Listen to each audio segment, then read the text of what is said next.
in like 89, like 90, late 80s, early 90s, the scene was pretty much heavy metal. Like the big band at the time was Saigon Kick, who nobody probably remembers.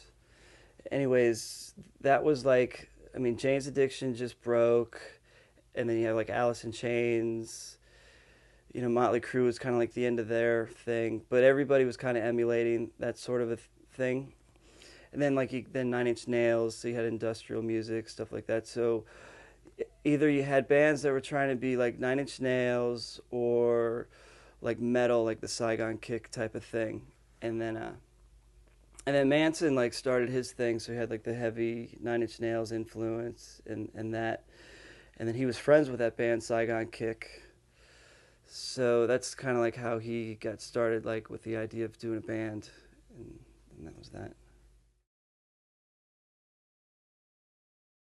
I used to see Manson out at clubs like a lot, and we'd always look at each other, like the girls at the prom, like, "Ooh, what's she in that dress?" You know, catty glances, that sort of thing.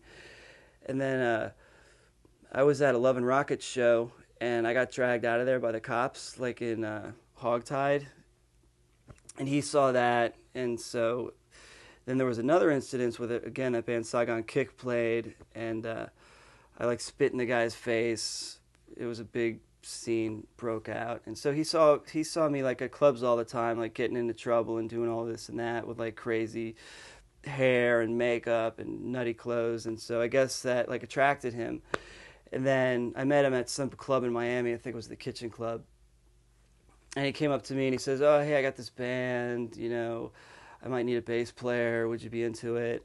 And I said, "No, I'm a guitar player. I'm playing hardcore. I don't think you can handle it." You know, he's like, "No, just come and check it out." So he gave me a tape, and it was brilliant. It was like so lo-fi and arty, very creative. I never heard anything like it. And I was like, "Wow, this is boss." So I went to see them play, and he came up to me again and said, "Look, we don't like this bass player. Come on, play for us." I said, I don't know. I'll check it out. So they got like the Nine Inch Nails gig where they opened up for him, and they wanted me to play that show. So I'm like, that sounds cool. You know, I'll try it. So the Scott would come over to my house and show me some bass lines and this and that. Showed me like 3 or 4 songs that they had, and then we wrote some more songs together. Then we played the Nine Inch Nails gig, and that was like my first gig in the band, like in front of like thousands of people. It's like, this is cool, you know. So that's why I did that.